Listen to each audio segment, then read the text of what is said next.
धन्यवाद समारोह में सांसद मनोज तिवारी ने आम आदमी पार्टी की खोली पोल। नमस्कार, मैं संजीव कुमार।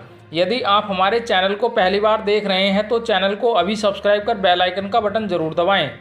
आइए नज़र डालते हैं उत्तर पूर्वी दिल्ली की खबर पर।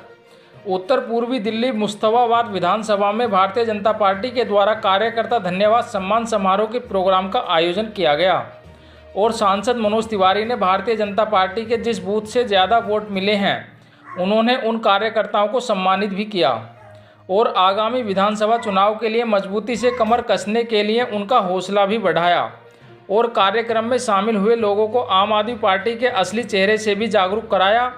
आइए बात करते हैं सांसद मनोज तिवारी व अन्य से। देखिए, हम लोग अपने सभी लोकसभा के हर विधानसभा में हम लोगों ने ये सम्मान समारोह रखा है और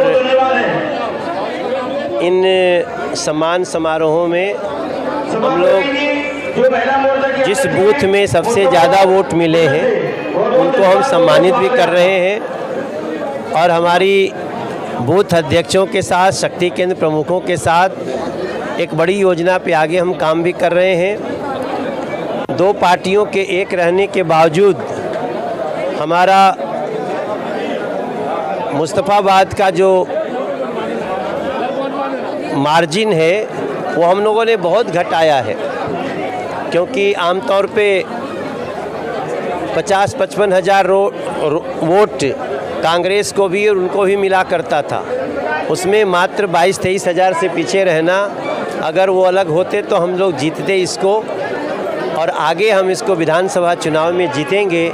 इस योजना पे काम कर रहे हैं, लेकिन मुस्तफाबाद का प्रत्येक कार्यकर्ता, प्रत्येक पदाधिकारी जो बूथ अध्यक्ष हैं, बूथ पालक हैं, BLA 1-2 हैं, इन सभी लोगों के हम बहुत आभारी हैं।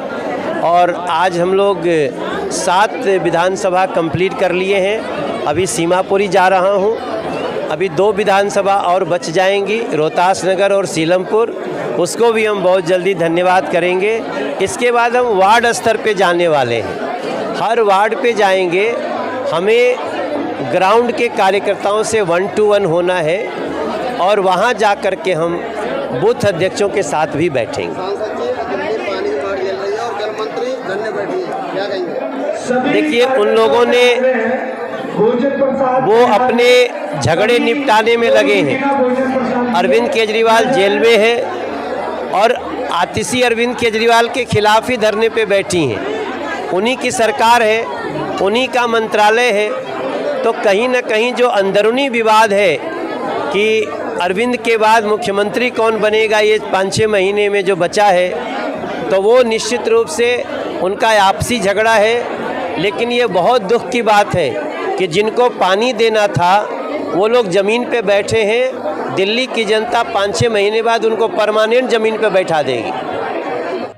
देखिए, ये स्वागत सम्मान समारोह जो है ये कार्यकर्ताओं का है, जिन्होंने रात दिन लगकर भारतीय जनता पार्टी की सेवा की है और भारी मतों से विजयी बनाए हैं।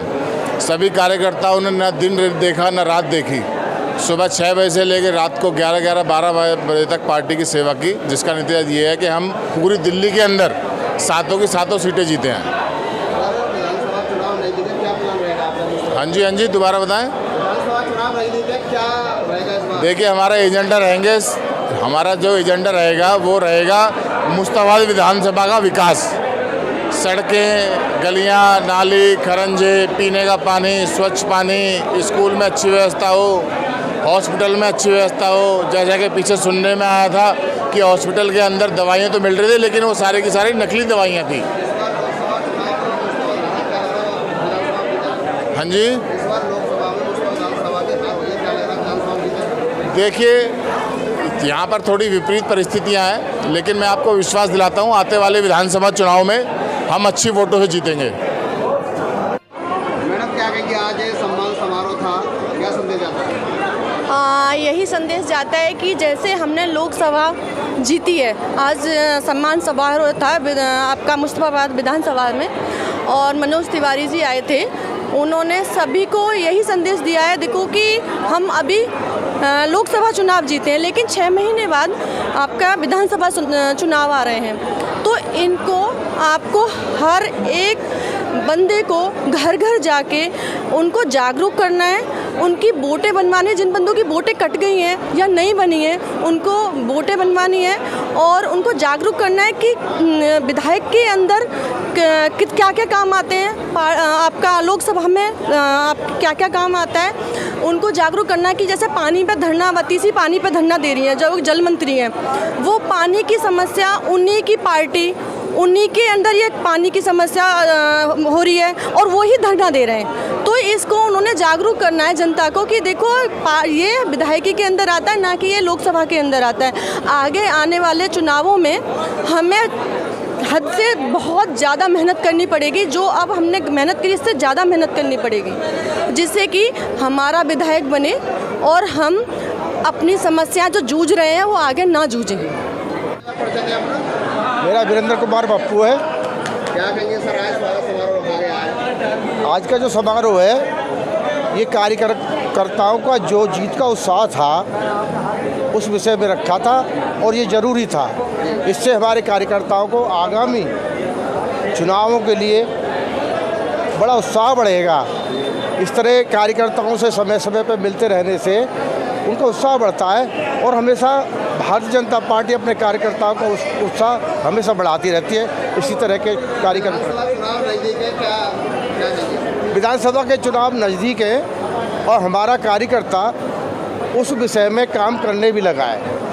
और जनता सोचा युवा चेहरा होना चाहिए विधानसभा में। हाँ, क्यों नहीं। हमारे पास जो है कई ऐसे कैंडिडेट हैं, मैं उनका नाम नहीं लूँगा। देखो अब उनमें से पार्टी किसे टिकट देती है, जिसे भी पार्टी टिकट देगी हम उन्हें जी जान से हर एक कार्यकर्ता जितवा के आगे विधानसभा में भेजेगा। आज का जो प्रोग्राम था, कार्यकर्ता जो हमारे थे जिन्होंने चुनाव में मेहनत की, उनका धन्यवाद करने के लिए तिवारी जी ने प्रोग्राम रखवाया था। उसी में धन्यवाद भी यार, हमने क्षेत्र की कुछ समस्या बताई है जिनके लिए तिवारी जी ने आश्वासन दिया कि मैं बहुत जल्द से जल्द समस्याओं को, हाँ 2 स्कूलों की मैंने मांग की है और उम्मीद है दोनों काम होंगे वो हमारे। देखिए, सबसे पहले तो मैं आपके न्यूज़ चैनल के माध्यम से पुनः सांसद जी को तीसरी बार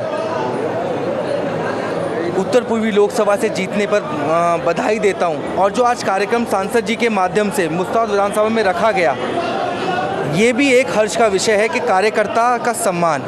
जिन कार्यकर्ताओं ने 50 दिन ना दिन देखा और ना रात देखी और सांसद जी को जिताने के लिए घर घर जाके वोट मांगा, आज सांसद जी ने उन सभी कार्यकर्ताओं का, उन सभी वोटर्स का विधानसभा में उनके बीच में आके धन्यवाद दिया, उन सभी का सम्मान किया और सभी के साथ सहभोज किया।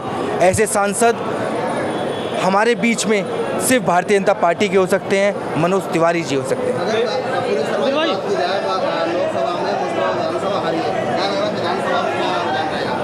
देखिए, जैसा आपको पता है, यहाँ मुस्ताद विधानसभा के अंदर इस लोकसभा चुनाव में गठबंधन सांसद जी के सामने दोनों ठग पार्टियां, नौटंकीबाज पार्टियां मिलके लड़ रही थी। लेकिन जब आने वाला चुनाव होगा, ये चुनाव में हम हिंदू वोटर्स और हम सभी वोटर भारतीय जनता पार्टी को वोट करेंगे और आने वाला चुनाव भारतीय जनता पार्टी मुस्ताबाद से जीतेगी। बढ़िया रहे। मुस्ताबाद में पानी की समस्या लेकर के लोग सड़कों पर हैं, आम आदमी के धरने पर चल रहे हैं, लेकिन सर CPR के भाई साहब, आप एक बात नहीं समझे। अभी सांसद जी ने ये बात मन से भी बोली थी कि पानी की समस्या दिल्ली सरकार के अधीन आती है और पानी देने की जिम्मेदारी दिल्ली सरकार की है। और दिल्ली सरकार पानी देने में फेल क्यों है? क्योंकि दिल्ली सरकार जानबूझ के पानी नहीं देना चाहती, क्योंकि अगर पानी दे देगी तो ये टैंकर घोटाला कैसे होगा? ये जो टैंकर घोटाला किया जा रहा है, बस मैं आपके माध्यम से बताना चाहता हूँ जनता को, दिल्ली में सरकार आम आदमी पार्टी की, जल बोर्ड आम आदमी पार्टी का, मंत्री आम आदमी पार्टी के, और दिल्ली में पानी देने की जिम्मेदारी किसकी? दिल्ली में बैठी सरकार आम आदमी पार्टी की। लेकिन और अगर आतिशी उनकी मंत्री धरने पे बैठी है तो क्यों बैठी है? क्योंकि वो विफल हैं। वो 2014 से उन्होंने कोई काम ही नहीं किया।